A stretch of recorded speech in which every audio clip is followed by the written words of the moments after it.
In 2023, a groundbreaking gene therapy trial claimed to eliminate hereditary diseases, sparking a firestorm of debate. Advocates heralded it as a new dawn for human health, with the potential to eradicate conditions like cystic fibrosis or sickle cell anemia.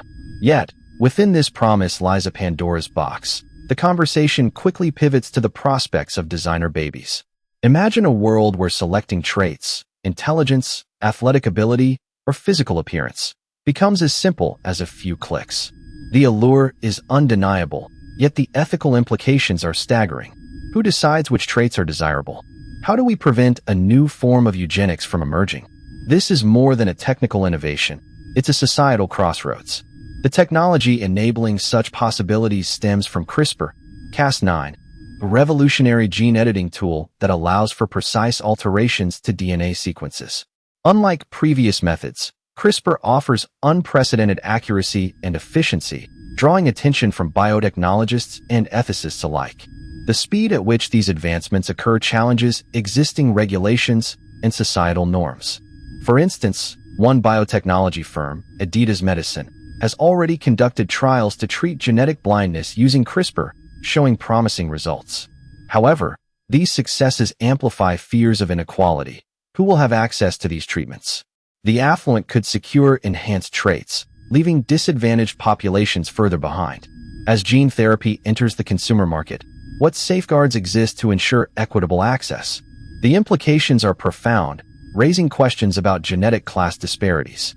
As society grapples with these advancements, the broader implications unfold.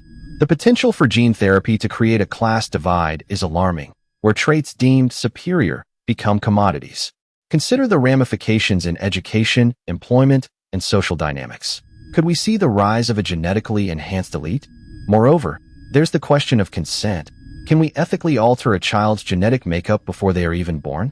As debates intensify, such decisions may not solely rest with parents, but could evolve into societal discussions. What are the long-term consequences of elevating genetic selection into a normative practice? The future of gene therapy hangs in a delicate balance between progress and ethical responsibility, urging us to consider what it truly means to play God with the fabric of human life.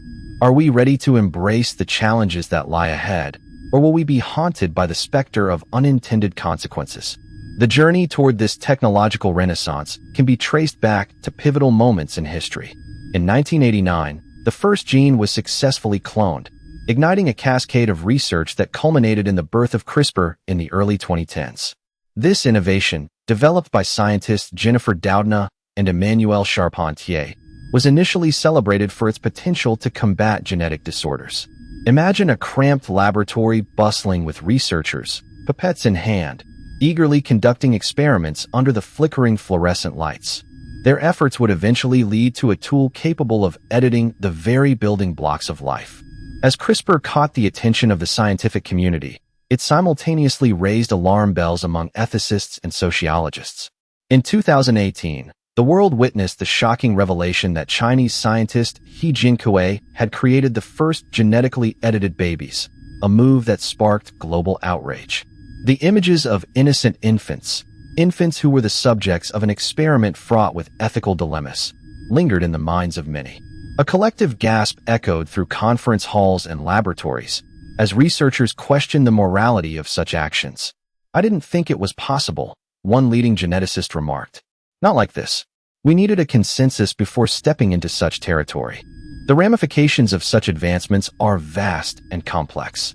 Imagine a future where parents, driven by the desire to give their children the best opportunities, opt for gene editing to enhance intelligence or athleticism. Picture a young girl, genetically modified to excel in mathematics, dominating her peers in a classroom filled with awe and envy. This scenario, once confined to the realms of science fiction, inches ever closer to reality. The stakes are high. The implications of gene editing extend beyond individual choices. They could redefine societal structures, educational paradigms, and the very notion of what it means to be human. Moreover, as the technology evolves, so does the conversation around consent. Changing the genetic makeup of an unborn child raises a myriad of questions. What does it mean for a child to exist as a product of design? What if their parents choose traits that the child later finds oppressive? Imagine a young adult grappling with the knowledge that their very DNA was curated to meet societal standards, battling against the expectations imposed upon them. The weight of such a legacy could stifle individuality and personal agency, leading to a profound identity crisis. As we stand on the brink of this genetic revolution, we must critically assess the moral compass guiding our decisions. The future of gene therapy is not merely a question of scientific advancement. It demands a deeper reflection on our values as a society. Will we shape a world of equality and opportunity, or will we allow the forces of privilege and power to dictate our genetic destinies? The choices we make today will echo through generations, shaping the ethical landscape for years to come, and serving as a poignant reminder of the power and responsibility we wield in our hands.